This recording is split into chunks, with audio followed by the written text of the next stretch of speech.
cordial saludo a todos los oyentes de Radio María.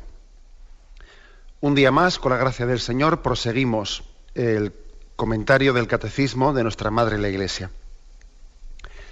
Estamos dentro del sacramento del matrimonio, el último de los sacramentos que en la segunda parte del Catecismo pues, se nos explica, se nos ofrecen. El sacramento de matrimonio, a partir del punto 1606, explica un apartado que es el que hoy queremos centrarnos: el matrimonio bajo la esclavitud del pecado. Aquí se explica qué supuso, qué ha supuesto, qué supone la esclavitud del pecado para el matrimonio. Y vamos a adentrarnos en ello. El punto, como digo, 1606. Todo hombre, tanto en su entorno como en su propio corazón, vive la experiencia del mal. Esta experiencia se hace sentir también en las relaciones entre el hombre y la mujer. En todo tiempo, la unión del hombre y la mujer vive amenazada por la discordia, el espíritu de dominio, la infidelidad, los celos y conflictos que pueden conducir hasta el odio y la ruptura. Este desorden puede manifestarse de manera más o menos aguda y puede ser más o menos superado, según las culturas, las épocas, los individuos, pero siempre aparece como algo de carácter universal. Bueno, afirmación primera, que todo hombre, sin excepción, todo hombre que forma parte de este género humano, está bajo el signo del pecado. El pecado original, y no únicamente el pecado original, sino que todos nosotros no existe el pecado original químicamente puro, sino que después todos nosotros nos hemos hecho cómplices de él, o sea, le hemos añadido a ese pecado original nuestros pecados personales, ¿no? De alguna manera pues, vivimos la experiencia del mal, y aquí matiza el Catecismo, dice, tanto en su entorno como en su propio corazón. O sea, sería un poco absurdo, ridículo, sería poco objetivo aquel que entendiese el mal como algo que le rodea por fuera, ¿no? Que hablase del mal como si él no, a la hora de hablar de él, si él no se sintiese implicado, como si no lo hubiese salpicado, ¿no? Como si estuviese hablando de algo como quien ve los toros, vamos, desde el otro lado de la barrera, ¿no? Como si él no estuviese también allí implicado, complicado, pues por ese pecado. El pecado pues no solo está en nuestro entorno, está también en nuestro propio corazón. Afirmación importante, porque mientras que alguien no caiga en cuenta de esto, pues le falta totalmente la capacidad de vivir el día a día pues con rectitud. Lo primero que un cristiano tiene que hacer es partir de la propia realidad, ¿no? Y partir de la realidad que está tocada y distorsionada, pues por nuestra realidad pecadora, ¿no? Y no pensar que el juicio que uno hace de la vida y del mundo es un juicio que pueda tener la objetividad de alguien que lo hiciese sin que le salpique y le afecte nada. Es como si yo tuviese la capacidad de juzgar el mundo y la existencia con una lente, con un prisma que no está empañado para nada. Claro que está empañado la lente y el prisma y las gafas con las que leemos la realidad, con las que percibimos la realidad, porque el pecado está no solo fuera, también está en mí. Luego mi propio juicio sobre la existencia está tocado por el pecado, y por eso debo de recurrir a la Sagrada Escritura, a la revelación del Señor, para que me permita conocer con rectitud y discernir el bien del mal, la verdad del error, porque mi propio conocimiento está también distorsionado, está afectado por el pecado. O sea, que el pecado no está solo en mi entorno, está también dentro de mí. Esto muchas veces nosotros, yo creo que hemos sido testigos, o sea, hemos tenido experiencias de ello, ¿no? Hemos tenido experiencias de que como ciertas cosas que uno fuera de él, pues en un primer momento tiene la clarividencia, ¿no? Pues para darse cuenta de que, pues de que son una barbaridad, ¿no? Dice, pero ¿cómo es posible que esta sociedad nuestra acepte pues, ciertos hábitos de vida que son totalmente desordenados, pecaminosos, etcétera, etcétera, ¿no? O uno ve en televisión ciertas cosas que le parecen, bueno, pues eso, ¿no? Que al principio tiene la capacidad de juzgarlas, pues, y las ve como una barbaridad. Pero va pasando el tiempo y aquello que uno al principio percibía como una barbaridad, claro, poco a poco la frontera esa que él tenía claramente establecida se va desdibujando, se va borrando, y con el paso del tiempo acabamos asumiendo, sin darnos cuenta, sin haber hecho tampoco ninguna especie de aceptación consciente y voluntaria, sino que se nos ha metido por la puerta de abajo, hemos terminado dando carta de ciudadanía, dando por bueno, por la política de los hechos consumados, muchas cosas que hace unos años nos parecían indignas. Sí, nos parecían indignas hace unos años, pero al final hemos acabado tragando carros y carretas y haciéndolas nuestras y viéndolas, bueno, pues no estará tan mal. Y al final, es curioso, ¿no? ¿Eso qué quiere decir? Pues quiere decir que también estamos implicados nosotros y que el pecado no solo es cosa de mi entorno, sino que está también dentro de mí. La prueba es que hacerte tu cómplice de lo que está en el entorno cuesta bastante menos de lo que parece. Bastante menos de lo que parece, porque hay una connivencia.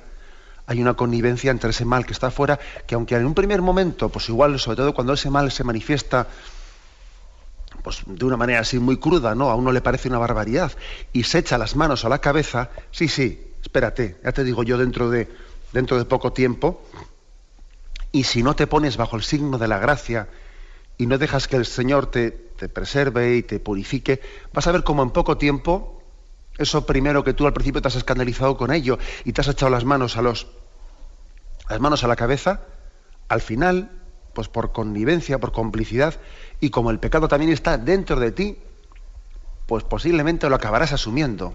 Y esto podría tener muchísimas aplicaciones prácticas, ¿no? Por ejemplo, cómo vamos tragando el grado de inmoralidad que hay en televisión.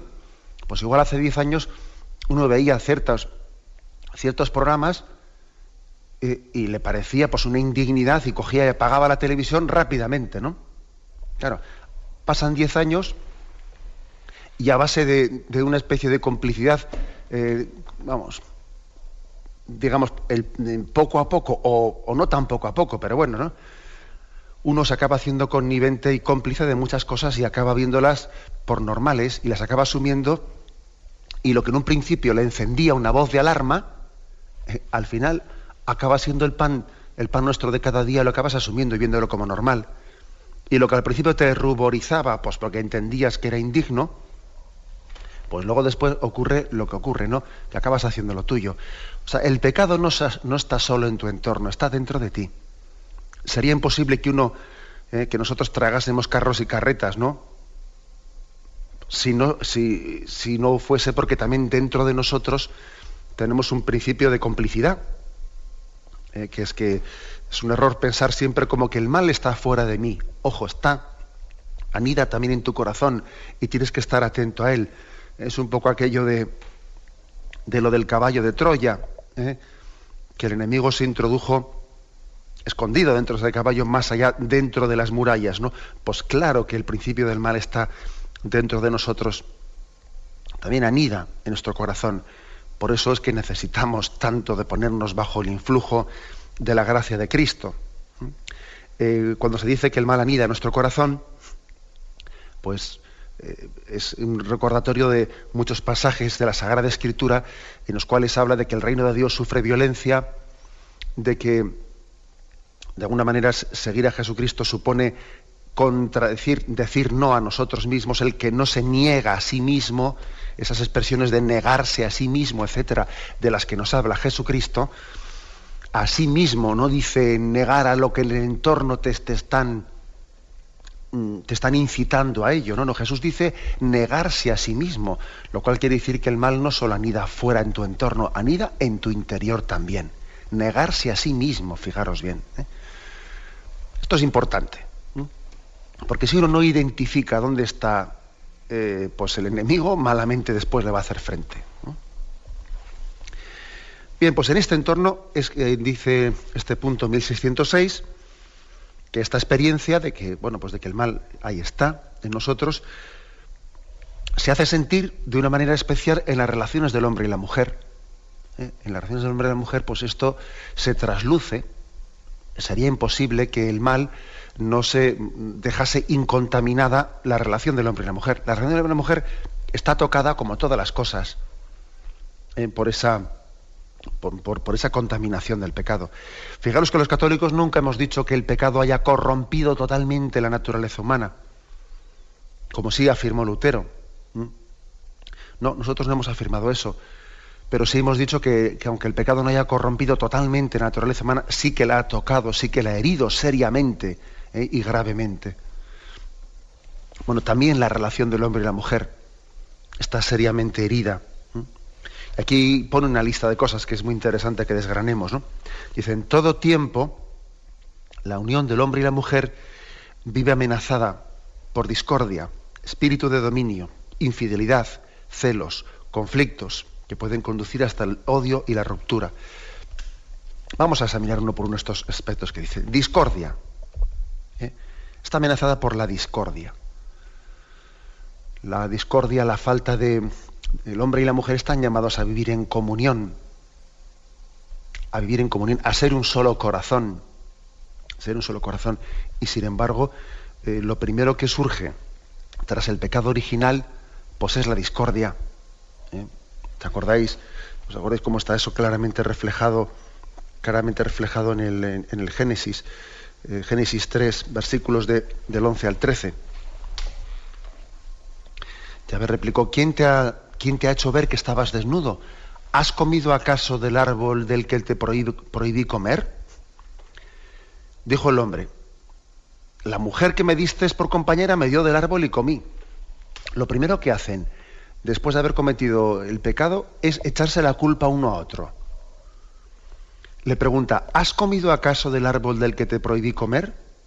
Que tenía que haber respondido, sí, he comido. Bueno, pues no dice eso. La mujer que me diste por compañera me dio del árbol y comí.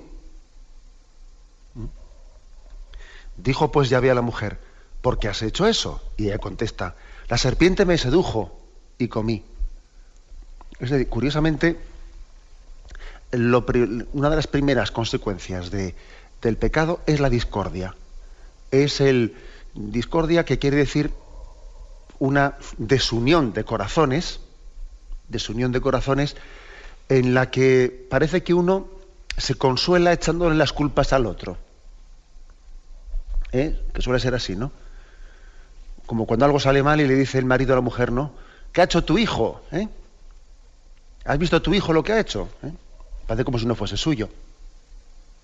Es un pecado de discordia, que parece que uno busca consuelo lanzando las culpas a los demás, ¿no? En vez de responder diciendo yo pecador.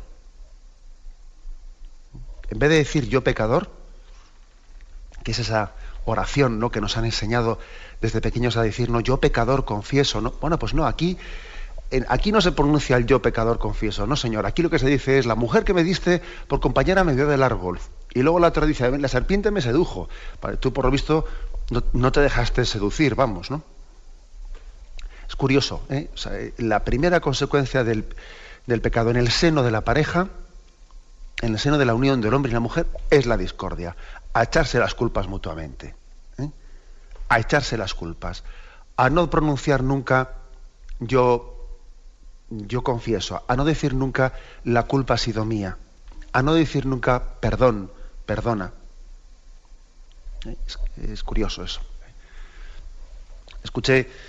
Le escuché a un sacerdote predicar en una boda que en nuestros matrimonios, para que un matrimonio funcione, se tienen que pronunciar en él con frecuencia una serie de palabras, ¿no? Decía, para que un matrimonio funcione, en él se tiene que decir con frecuencia, gracias, por favor y perdón. Gracias porque todo es gratuito. Por favor, porque yo no me siento como con un derecho hacia ti. Entonces, como si todo lo que tú haces por mí, yo me siento con derecho a ello y no, Señor, es por favor, es por amor. Y por eso lo pido por favor. Y perdón, pues porque continuamente somos conscientes de nuestra condición pecadora y en vez de caer en la tentación de la discordia, de echarnos los trastos mutuamente a la cabeza, la palabra que debe surgir es esta, la de perdón, ¿no? Entonces, al final, para que un matrimonio funcione, se tienen que pronunciar no de una manera formal, como os podéis imaginar, no, sino de una manera, no por guardar unos formalismos, sino porque estas tres palabras sean expresión de que uno siente que el matrimonio es un milagro, es un vivir de la gracia, es un vivir de un don de Dios no conquistado y del cual yo me siento poseedor, ¿no? Sino que es un regalo que yo todos los días tengo que recibir como si fuese totalmente original y fuese el primer día de mi vida, ¿no? Y por eso él decía que hay que pronunciar estas tres palabras que salgan de nuestro corazón en el matrimonio. La palabra de gracias, por favor y perdón. Pues fijaros que en el caso, ¿no? Pues en el caso bien gráfico del pecado de Adán y Eva, lo primero que ocurre después de su pecado es la discordia, a echarse la culpa mutuamente. A echarse la culpa. La mujer me dio de comer del árbol y luego ella dice, la serpiente me sedujo. Bien. Segundo aspecto. Primero ha dicho, ¿no? Discordia. Segundo dice, espíritu de dominio. Espíritu de dominio. Claro que el espíritu de dominio es otra consecuencia del pecado. Espíritu de dominio. Dice Génesis 3:14 y siguientes, ¿no? Entonces Yahvé, Dios dijo a la serpiente, por haber hecho esto, maldita seas entre todas las bestias y entre todos los animales del campo. Sobre tu vientre comerás y polvo comerás todos los días de tu vida. Enemistad pondré entre ti y la mujer, entre tu linaje y su linaje. Él te pisoteará la cabeza mientras acechas tú su calcañar. A la mujer le dijo, tantas haré tus fatigas cuantos sean tus embarazos. Con dolor parirás los hijos. Hacia tu marido irá tu apetencia y él te dominará. O sea, fijaros bien que ese espíritu de dominio es una consecuencia del pecado. Se ha introducido como una consecuencia del pecado. Comentábamos ayer que el machismo en el fondo es una traslación a la relación hombre y mujer de lo que son las relaciones animales. Es una animalización de la relación humana. Pues ya sabemos lo que ocurre en el reino animal. Esa especie de ley del más fuerte. Y como el macho suele ser más fuerte que la hembra, pues entonces también hay una especie de dominio de fuerza física del macho sobre la hembra en el reino animal, que parece que es una especie de sometimiento, y la misma cópula sexual en el reino animal muchas veces no es sino un signo de dominio y sometimiento, ¿no? Bueno, pues eso, por desgracia, fruto del pecado, se traslada a las relaciones humanas y ese machismo acaba animalizando nuestras relaciones. De manera que el espíritu de dominio, ese dominio, no es otra cosa sino un influjo, una consecuencia del pecado en la relación del hombre y la mujer. Espíritu de dominio, claro. Por supuesto que sí. Bien, vamos a continuar con esta descripción que hace este punto del catecismo sobre cómo el matrimonio, tras el pecado, ha sido afectado, ¿no?, en esa relación íntima del hombre y la mujer. Pero primero tenemos 6, que tiene como título El matrimonio bajo la esclavitud del pecado. Y estábamos comentando cómo pues, la unión del hombre y la mujer vive amenazada por la discordia, el espíritu de dominio. Estábamos comentando, claro, pues porque Dios creó en la naturaleza del hombre y de la mujer, creó una atracción mutua que también sustenta esa complementariedad y esa comunión a la que el hombre y la mujer están llamados, ¿no? Sí, pero fruto del pecado, lo que era algo bueno, que era esa atracción mutua, fruto del pecado, también ahí se introdujo una distorsión. Una distorsión que lo que era atracción, pues en un momento determinado puede llegar a convertirse en otra cosa, ¿no? En unas relaciones de dominio y de concupiscencia. De dominio y de concupiscencia. En Génesis 2:22, allí se narra especialmente pues cómo en el momento de la creación, pues Adán puede decir: esta sí que es carne de mi carne, con esta sí que siento yo, me siento acompañado, con esta sí que mi corazón... bien, pero después del pecado hay una relación de dominio y de concupiscencia. Basta leer ese versículo, Génesis 3:16, que dice, ¿no? Hacia tu marido irá tu apetencia y él te dominará. Que lo que es una atracción buena de complementariedad se puede trastocar por el pecado en una especie de posesión, de dependencia indebida de uno hacia otro, de concupiscencia, de deseo de utilizar para mí, etcétera, etcétera, de utilización de la otra persona. Lo que sí era bueno, ¿no? Era esa atracción que posibilitaba la comunión. Pues luego se puede llegar a distorsionar en una especie de inmadurez que uno parece que necesita ser poseído por el otro, o necesita poseer, o sencillamente hace de ello una especie de utilización del otro. Es así. O sea, es decir, todo eso forma parte de lo que estamos viendo en el día a día, que nos cuesta amarnos con madurez. Nos cuesta amarnos con madurez, ¿no? Y eso lo estamos viendo continuamente. Fijaros que el siguiente aspecto que dice, ha dicho primero discordia, espíritu de dominio. Siguiente, infidelidad. Infidelidad. ¿De dónde viene la infidelidad? La infidelidad viene también, pues, de que resulta que el hombre, la mujer, nos sentimos de alguna manera, pues, incitados al margen, ¿no?, de esa vocación a la que hemos sido llamados, que es la vocación al matrimonio. Recibimos un montón de incitaciones, de tentaciones fuera de ese matrimonio, que de alguna manera pueden hacer confundir las apetencias con las voluntades. Yo creo que uno de los males mayores que estamos padeciendo hoy en día en nuestra sociedad es que a veces se confunde, fruto del pecado, ¿no?, en nosotros, se confunde voluntad y apetencia. Entonces, por ejemplo, hoy en día puedes llegar a ver que nuestra cultura puede llegar a justificar o a dar por buena la infidelidad, porque dice, no, es que hay que ser muy sincero con tus sentimientos. Entonces, si tú has sentido, ¿no?, pues una atracción hacia otra persona, aunque no sea tu marido, aunque no sea tu mujer, pues entonces también uno no te puedes negar a ti mismo esos sentimientos o esa atracción que has sentido hacia otro, ¿no? Dice uno, pero aquí estamos confundiendo voluntad con apetencia. Lo estamos confundiendo. O sea, es decir, no caemos en cuenta de que fruto del pecado de nosotros, pues nuestra apetencia no siempre coincide con nuestra voluntad. Y nuestra voluntad no siempre está bien conducida, pues, a la razón. Y nuestra razón también no siempre está bien confluida con la fe, con lo que la fe nos revela. Es decir, que tiene que haber un orden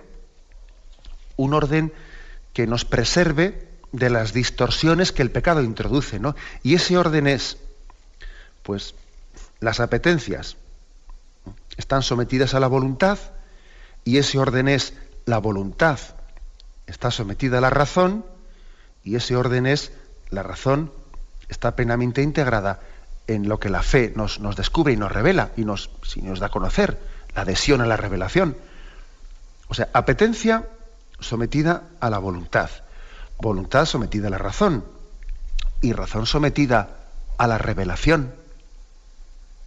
¿Qué ocurre? Pues que la distorsión que ha introducido el pecado hace que todo esto se se le dé la vuelta al calcetín, ¿no? Y entonces, ¿qué es lo que mi voluntad quiere? Lo que el cuerpo me pida, lo que me apetece. Entonces la voluntad queda esclava de la apetencia. ¿Qué es lo que pienso? Lo que quiero. La razón queda esclava de la voluntad.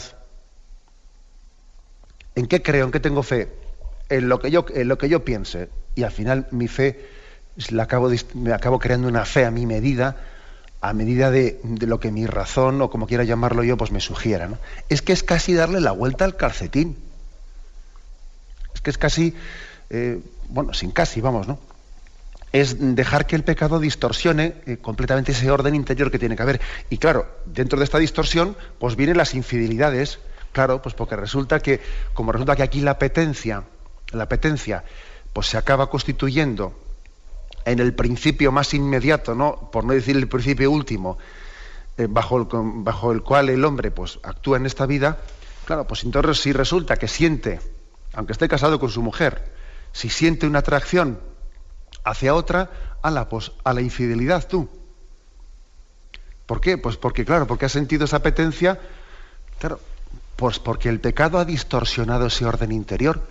Pues claro que uno puede sentir atracciones y puede sentir apetencias, pero sencillamente entendemos que uno debe de ser consciente de ese desorden interior que hay en nosotros y debe de decir, oye, quieto, parado, que una cosa es lo que mis pasiones de alguna manera me estén sugiriendo de una manera desordenada, y otra cosa es lo que mi voluntad quiere. Y yo quiero a mi mujer, por lo tanto soy fiel a ella. Y lógicamente es mi razón la que ilumina la voluntad. Y lógicamente es la fe la que ilumina la razón. Las infidelidades, por lo tanto, se introducen pues por este desorden tan grande, pues que ha provocado el pecado, ¿no? Dentro de nosotros. La infidelidad que hace tantísimo daño al matrimonio, ¿no? Fijaros lo que supone pues el pecado de infidelidad, cómo puede llegar a herir a un matrimonio, pues cuando una pareja ha vivido esa promesa del Génesis de que ya no serán dos, sino una sola carne, y uno lo ha dado todo en el matrimonio, lo ha puesto ahí alma, corazón y vida, ha comprometido su futuro totalmente, ¿no? Pues por hacer una comunión de vida con una persona, incluso teniendo que romper con muchas cosas del pasado, le ha abierto totalmente su intimidad y se siente traicionado por la otra persona, ¿no? Pues es que, claro, imaginaros hasta qué punto el matrimonio, el pecado llega a distorsionar completamente, ¿no? Pues la relación del hombre y la mujer. Seguimos adelante, ¿no? Dice aquí, en todo tiempo la unión del hombre y la mujer vive amenazada por la discordia, el espíritu de dominio, la infidelidad. Sigue aquí, los celos también, añade aquí los celos. Bueno, es que los celos sabemos lo que son, ¿no? Fruto de esa especie de desconfianza, ¿no? Que se crea en nosotros. Dice el refrán que se piensa el ladrón que todos son de su condición. Y de alguna manera los celos son una desconfianza, un miedo a perder y un querer poseer, ¿no? Un querer poseer, o sea, es una incapacidad de amar en libertad. Una incapacidad de amar en libertad. Entonces creo que verdaderamente los celos son otra manifestación muy clara de que el pecado ha llegado a tocar la incapacidad de pensar bien. Claro, o sea, el pecado no solo te hace hacer el mal, también te impide pensar bien. Te impide pensar bien, te impide confiar. Muchas veces solemos identificar el pecado con aspectos muy, digamos, actos malos concretos que el hombre puede hacer, ¿no? Pero nos olvidamos de que también el pecado nos impide pensar bien. Nos impide amar y confiar, ¿no? Y los celos son también una manifestación clara de ese pecado, ¿no? Que llevan, pues todos lo sabemos muy bien, llevan a relaciones sofocantes, ¿no? En las que en ese querer poseer a otra persona, pues realmente se le puede llegar ya a exasperar, ¿no? A una persona. Cuando alguien es muy posesivo, desde luego no es porque ame mucho a una persona en absoluto. Él se piensa que como él justifica los celos por amor. Lo que pasa es que confunde amor con otra cosa, con sentido posesivo. Es totalmente falso eso de que una persona que ama mucho pues tiene más posibilidad de ser celosa. Que no confundamos las cosas. Ser celoso no es como consecuencia de que alguien ama mucho, es todo lo contrario, es amarse a sí mismo. Los celos en el fondo son una expresión de un amor a sí mismo, ¿no? Y no es un buscar el bien de la otra persona, es un amarte a ti mismo y por lo tanto utilizar a la otra persona de una manera sofocante, ¿no? También esto es consecuencia, ¿eh?, del pecado que distorsiona, ¿no?, la relación del hombre y la mujer. Y los conflictos, dice aquí, que pueden llegar hasta el odio y la ruptura. Pues claro que el matrimonio puede llegar hasta el odio y la ruptura, ¿no? Pues porque las faltas de respeto se van acumulando y de alguna manera lo que no seamos capaces de solventar con una petición sincera de perdón, pues se va deteriorando hasta que al final las heridas son muy grandes, ¿no? Dice aquí, este desorden puede manifestarse de una manera más o menos aguda y puede ser más o menos superado según culturas, épocas, individuos, pero siempre aparece como algo de carácter universal. Bueno, pues es verdad que puede haber momentos en los que la cultura dominante haga mucho más fácil estos pecados dentro del matrimonio, estos pecados que llevan a la ruptura. Yo creo que estamos nosotros en un momento en el que la cultura dominante hace mucho más fácil, ¿eh?, las heridas dentro del matrimonio, hace mucho más fácil la ruptura matrimonial. Yo recuerdo que un juez que estaba encargado pues de estos temas de rupturas matrimoniales, me decía él que estaba él en su tribunal tratando muchas rupturas matrimoniales, me decía que yo escucho, veo lo que hay y decía, bueno, los problemas que allí se manifiestan, decía, tenía una cierta edad él, ¿no? Decía, pues en mis tiempos, en mi juventud, hubiesen supuesto pues un problema de morros de una semana y después estaba solucionado. Y allí estoy tramitando rupturas matrimoniales que uno se da cuenta de que la cultura dominante de la que estamos rodeados pues es tremendamente facilita tremendamente la ruptura. Es una cultura divorciada y divorciante. Hay que decir que si hoy en día está el divorcio tan extendido, es porque estamos en una cultura divorciada. Una cultura que en el fondo no sabe afrontar los problemas. Ante el problema lo que hace es huida, ruptura. Parece que nadie nos está enseñando a coger el toro por los cuernos, a abordar los problemas, a ver qué raíces tienen, a afrontarlos. Nada. Estamos en una cultura divorciada y divorciante, ¿no? Que sencillamente ante el problema, ruptura, huida. Huyo del problema, no lo afronto. Y lógicamente me voy con el problema dentro de mí. Y en la siguiente relación volveré a tener el problema, por supuesto, porque el problema no lo he solucionado, el problema estaba dentro de ti y tú no lo has abordado. Y estamos en una cultura que parece que nuestras autoridades lo único que se les ocurre hacer ante una situación como esta es, bueno, pues demos más facilidades para el divorcio, para que haya un divorcio exprés y entonces uno se puede divorciar en 1 mes y medio en vez de... Parece que es la única respuesta que sabemos dar en nuestra cultura divorciada, desestructurada y desestructurante. ¿Y quién se encarga y quién oferta y quién ofrece pues esa posibilidad de que el hombre y la mujer aborden sus problemas y tengan la posibilidad y la capacidad de reencontrarse pronunciando el yo pecador, pronunciando pues esa capacidad de pedir perdón mutuamente? ¿Quién da ese espacio para que el matrimonio pueda reencontrarse en la vocación a la comunión a la que ha sido llamado? ¿Quién oferta eso? Vamos a ver. Creo pues que la Iglesia, ¿no? Sin duda alguna, la Iglesia es la que yo creo que está llamada. Por supuesto que tienen que hacer las autoridades, no estoy eximiéndolas en absoluto, pero es verdad que la Iglesia tenemos una vocación a la comunión y creo que nosotros especialmente, ¿no?, tenemos que ante este momento cultural tan grave que estamos viviendo, ¿no?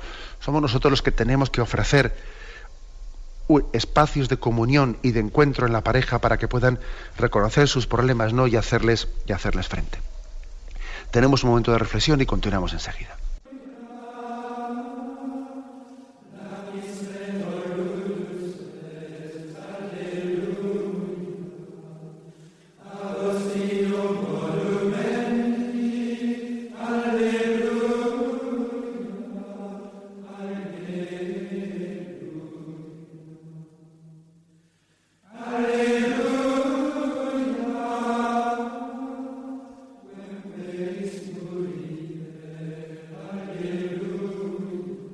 El apartado sobre el sacramento del matrimonio que dice el matrimonio bajo la esclavitud del pecado. Hemos comentado el punto 1606. En él, en el fondo, hemos ido adelantando lo que en el punto 1607 se explica. Pero bueno, aunque sea, vamos a leer el punto 1607. Según la fe, este desorden que constatamos dolorosamente no se origina en la naturaleza del hombre y de la mujer, ni en la naturaleza de sus relaciones, sino en el pecado. El primer pecado, ruptura con Dios, tiene como consecuencia primera la ruptura de la comunión original entre el hombre y la mujer. Sus relaciones quedan distorsionadas por agravios recíprocos. Su atractivo mutuo, don propio del Creador, se cambia en relaciones de dominio y de concupiscencia. La hermosa vocación del hombre y de la mujer de ser fecundos, de multiplicarse y someter la tierra, queda sometida a los dolores de parto y los esfuerzos de ganar el pan. Bueno, aquí quizás habría que decir una palabra. El hecho de que en el libro del Génesis se narre pues, estas consecuencias que se introducen por el pecado original, ¿no? Parirás con dolor, la mujer será dominada o sometida por su marido, etcétera, etcétera. Podríamos cometer el error de, cuando se habla de las consecuencias del pecado original, podríamos cometer el error de entender que esto es como un castigo de Yahvé, un castigo de Dios a Adán y Eva como consecuencia de su pecado original. Bueno, no cabe duda que en el género literario de expresión que el libro del Génesis pues utiliza, que verdaderamente es profundísimo y tenemos que extraer de él muchísimas enseñanzas, ¿no? En ese género literario de expresión pues se utiliza en parte esa imagen de sentencia, de sentencia de Yahvé. Después del pecado, Yahvé sentencia y a la serpiente le manda arrastrarse, y entonces también sentencia como que estas son las consecuencias, ¿no?, del pecado original. Ahora bien, no sería correcto hacer una explicación teológica de este texto bíblico como si estas consecuencias del pecado original, el parirás con dolor, esa concupiscencia, el dominio del varón sobre la hembra, etcétera, fuesen una decisión voluntaria querida directamente por Yahvé. Sería un error.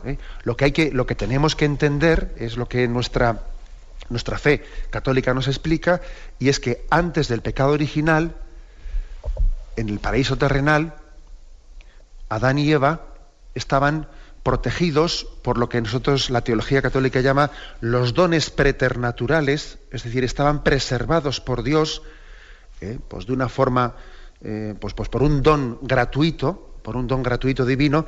Tenían los llamados dones preternaturales que les preservaban de lo que por naturaleza corresponde pues al género, a la naturaleza humana, ¿no?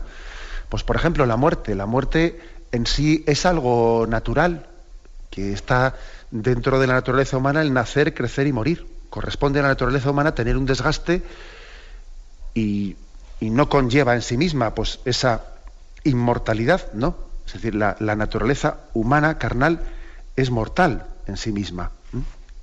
Sin embargo, antes del pecado original existía un don preternatural que preservaba a la naturaleza de la muerte.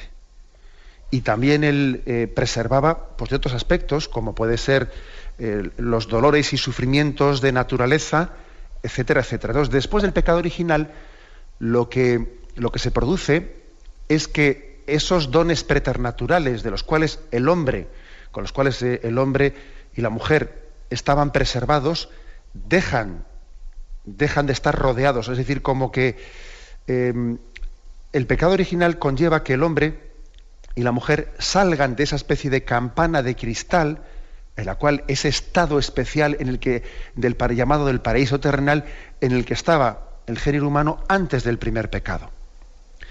Es como si, permitidme una explicación así un poco pedagógica, gráfica, ¿no? Es como si ocurriese que Yahvé nos tiene protegidos bajo su influjo, bajo su gracia, bajo esa campana de cristal, que es una manera de llamar, ¿no?, a ese estado en el que estaba el hombre en el paraíso terrenal, y cuando el hombre, haciendo mal uso de su libertad, se rebela frente a Dios y de alguna manera rechaza su tutela, entonces es como si Dios dijese: bueno, tú has rechazado mi tutela, tú mismo, ahora ya no estarás preservado de esos dones preternaturales con los cuales yo te había protegido, ¿no?, de la muerte, del sufrimiento. Ahora el hombre se suelta de la mano de Dios y camina él por su cuenta, sin dejarse proteger por aquellos dones de Dios. Pero sin embargo, eso no quiere decir que Dios nos deje a nuestra propia suerte después del pecado original, ¿no? No quiere decir que entonces, ya como nosotros hemos tenido esa ruptura con Dios y nos hemos dejado de su mano, nos hemos apartado de su mano, como un niño que está en una rabieta, ¿no?, y en esa rabieta le suelta la mano de su padre o de su madre, eso no quiere decir que Dios haya dejado ya de tutelarnos y de protegernos, sino que de otra manera, aunque no fuese de esa manera infantil, ¿no?, en la que al niño le llevas agarrado de la mano, de otra manera continúa con su promesa de gracia y misericordia. Continúa con ello. Y eso es quizás un poco lo que vamos a dejar para el próximo día. Ver cómo, a pesar de que Adán y Eva pues se rebelan frente a Yahvé, y eso toca y hiere su relación de esponsal, ¿no? Sin embargo, eso no quiere decir que Yahvé reaccione de una manera en la que dice: bueno, pues entonces me olvido de vosotros porque vosotros habéis roto esa alianza de amor. No, sino que Él vuelve a hacer, en ese mismo momento del pecado original, vuelve a hacer promesa de que Él será fiel, de que Yahvé continuará porque Dios no puede contradecirse a sí mismo, en esa promesa de amor y fidelidad, y continuará protegiendo y continuará acompañando al hombre y a la mujer en ese camino hacia la felicidad. Eso lo dejamos para mañana. Y me despido con la bendición de Dios Todopoderoso, Padre, Hijo y Espíritu Santo, descienda sobre vosotros. Alabado sea Jesucristo.